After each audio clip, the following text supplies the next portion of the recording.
दोस्तों, भीड़ भाड़ से अलग होकर जब भी कोई इंसान अपने साथ अकेले में समय बिताता है, तभी उसके दिमाग में नाना प्रकार की चिंताएं जन्म लेने लगती है। मनुष्य की प्रवृत्ति ही ऐसी है कि वो ज्यादातर समय नकारात्मक ही सोचता है। अपने लक्ष्य को कैसे प्राप्त किया जाए, ये सोचने की जगह है।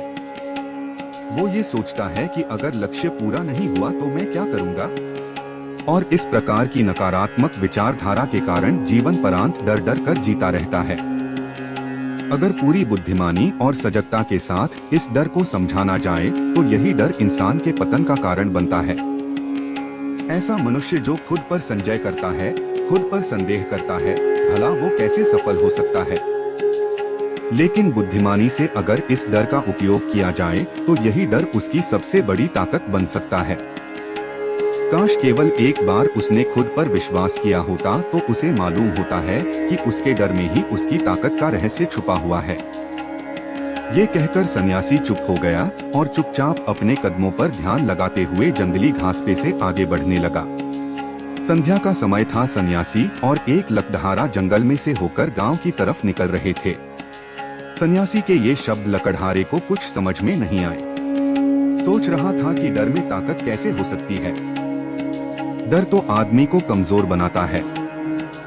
अपने मन की उत्सुकता को जब वह काबू नहीं कर सका तो उसने सन्यासी से पूछा कि महात्मा ना, आप ये क्या कह रहे हैं कि डर में ताकत होती है?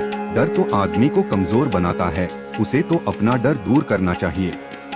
लकड़हारा अपनी बात पूरी कर पाता उससे पहले ही उसे एक शेर की दहाड़ सुनाई दी। शेर की दहाड़ सुनकर लकड़हारे का रोम रोम कांप गया। उसके कान खड़े हो गए। जंगल से आती एक एक आहट उसे साफ सुनाई दे रही थी। उसके कदम वहीं पर जम गए थे, वो हिल भी नहीं पा रहा था। उसे पता था कि थोड़ी सी हरकत उसकी जान जोखिम में डाल सकती है। उसका दिल तो तेजी के साथ धड़क रहा था, लेकिन फिर भी वो अपनी सांसों पर काबू पाने का प्रयास कर रहा था।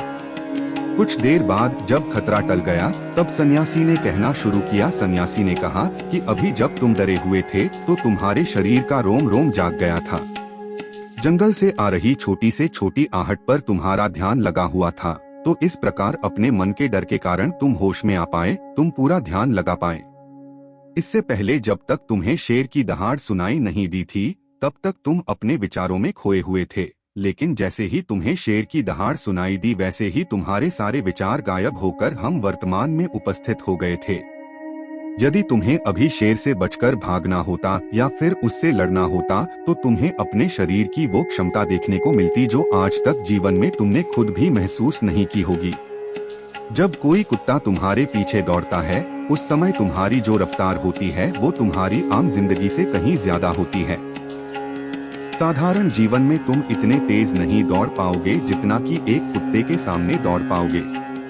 ये ताकत या कहें कि हमारे शरीर की क्षमता अभी देखने को मिलती है। जब हमारा मन डर में होता है, किसी डरावनी परिस्थिति में हमारा मस्तिष्क और हमारा शरीर अपने उच्चतम श्रेणी में काम करता है।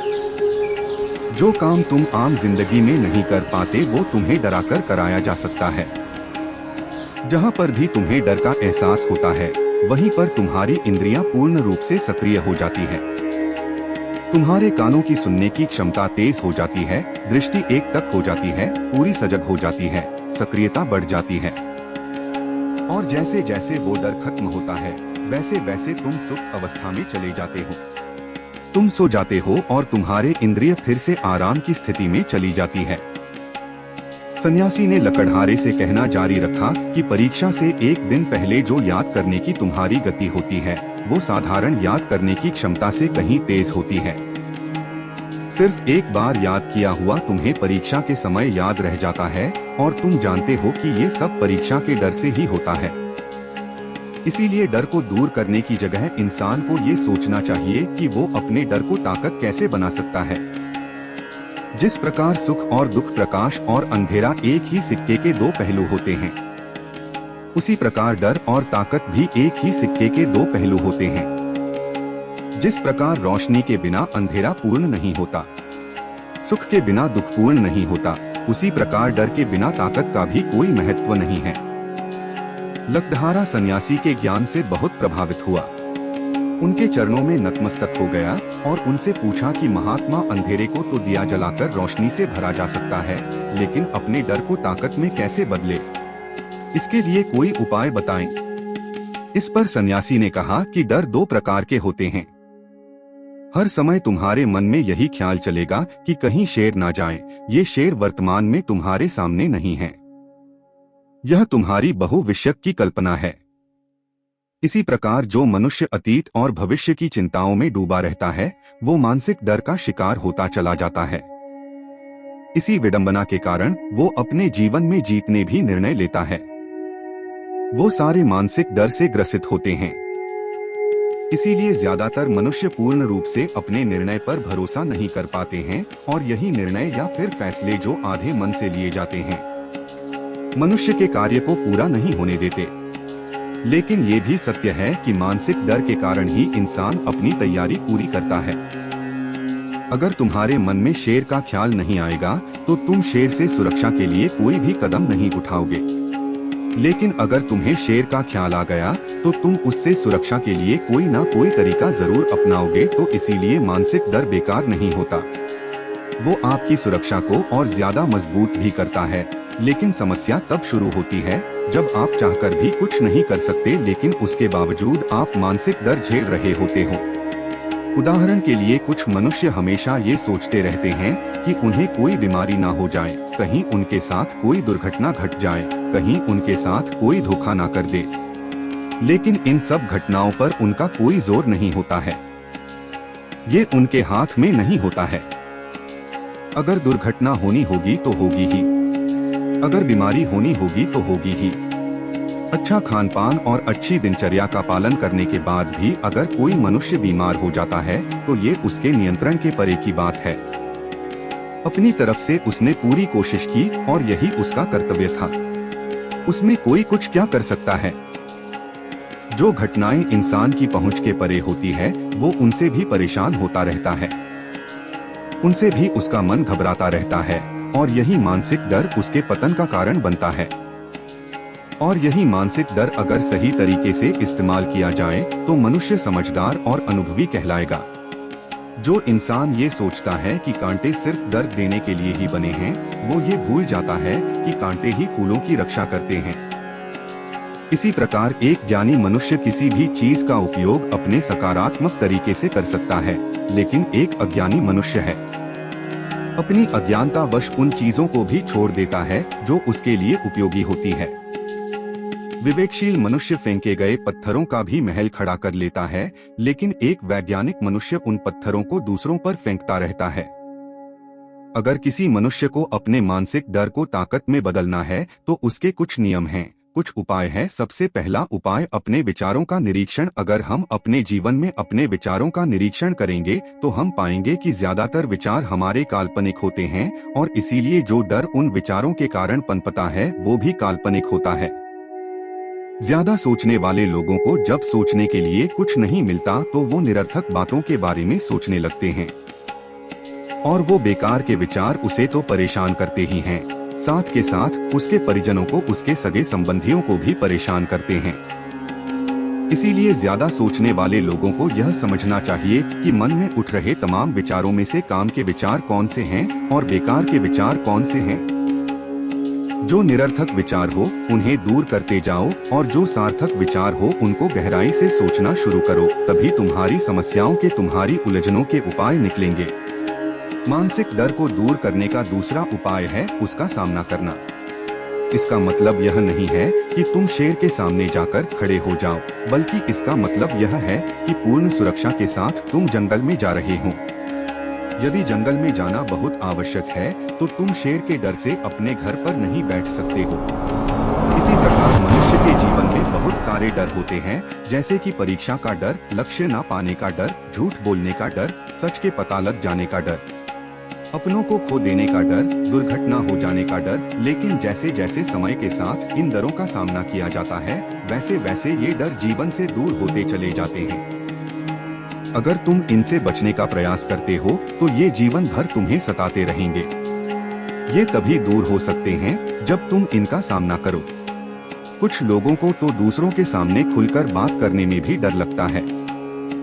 ऐसे लोगों को अनजान लोगों से बात करनी चाहिए। जितना ही वो लोगों से बात करेंगे उतना ही उनके मन का डर दूर होता जाएगा। मानसिक डर को ताकत में बदलने का तीसरा उपाय है अपने डर को स्वीकार करना। बहुत से लोग अपने जीवन में अपने डर को स्वीकार ही नहीं कर पाते। अगर आप उनसे पूछेंगे कि उन्हें किस चीज से डर लगता है तो वह साफ इनकार कर देंगे कि उन्हें किसी चीज से कोई डर नहीं लगता। लेकिन दूसरों की नजरों में ऊंचा उठने के लिए ये झूठ उन्हें बहुत महंगा पड़ता है। अगर वो अपने डर को स्वीकार करना नहीं सीखेंगे तो वो जीवन पर्यंत उस डर से मुक्त नहीं हो पाएंगे। इसीलिए समझदारी इसी में है कि अपने डर को स्वीकार कर लिया जाए। अगर आपको किसी चीज से डर लगता है तो किसी से शर्माने की या झिझकने की जरूरत नहीं है। हर मनुष्य को, हर इंसान को किसी ना किसी चीज से डर लगता ही है और आप पाएंगे कि जैसे ही आप अपने डर को स्वीकार करते हैं वैसे ही आपका डर खत्म होना शुरू हो जाता है और जितना ही आप अपने डर को छुपाने की कोशिश करेंगे आपका डर उतना ही मजबूत होता चला जाता है। ये सारे तरीके तुम्हारे मानसिक डर को दूर कर सकते हैं, लेकिन शारीरिक डर को दूर करने के लिए तुम्हें दूसरे तरीके अपनाने होंगे। सबसे पहले ये समझो कि शारीरिक डर कौन सा होता है।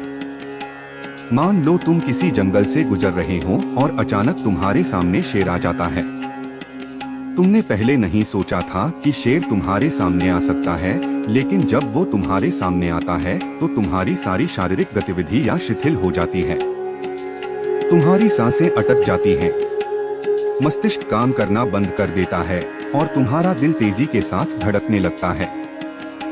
तो इसीलिए जब बिन सोची बात हमारे साथ घटित होती है, हमारा शरीर उस डर को महसूस कर पाता है और वही शारीरिक डर कहलाता है।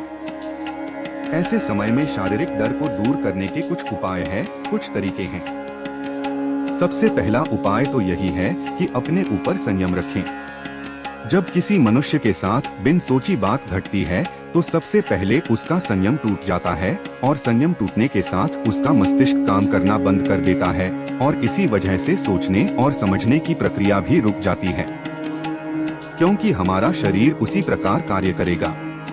इस प्रकार हमारा मस्तिष्क उसे निर्देश देगा। अगर मस्तिष्क की सोचने समझने की शक्ति खत्म हो गई तो हमारा शरीर भी शिथिल हो जाता है। तो इसीलिए अगर कठिन समय में मनुष्य अपने ऊपर संयम रखता है तो उसका मस्तिष्क सही तरीके से काम करता है और वो सही निर्णय लेकर उस परिस्थिति से तत्काल बाहर आ सकता है। यहाँ पर दूसरा उपाय समझने का ये है कि जीवन में कुछ भी घटित हो सकता है। जीवन बड़ा चमत्कारिक होता है।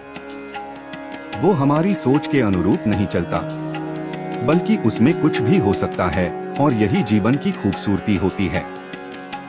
अगर आपको आज ही पता चल जाए कि आने वाले 10 साल तक अब क्या कर पाएंगे तो आपकी जीवन में से रुचि खत्म हो जाएगी। लेकिन अगर जीवन एक रहस्यमयी किताब की तरह बना रहेगा तो आप अपने जीवन से कभी नहीं थकेंगे। आपका जीवन आपको आश्चर्यचकित करता रहेगा। इसीलिए यह समझो कि जीवन में कुछ भी घटित हो सकता है। तुम्हारी सोच से परे भी घटित हो सकता है। इसीलिए कुछ अनुमान मत लगा लेना। किसी सोच को लेकर सन्यासी ने अपनी बात खत्म करते हुए कहा कि इन तरीकों से तुम अपने मानसिक और शारीरिक डर को दूर कर सकते हो और आनंद से भरा हुआ जीवन जी सकते हो। तो दोस्तों, कैसी लगी ये कहानी आपको कमेंट सेक्शन में कमेंट करके जरूर बताना। नमो बुद्धाय।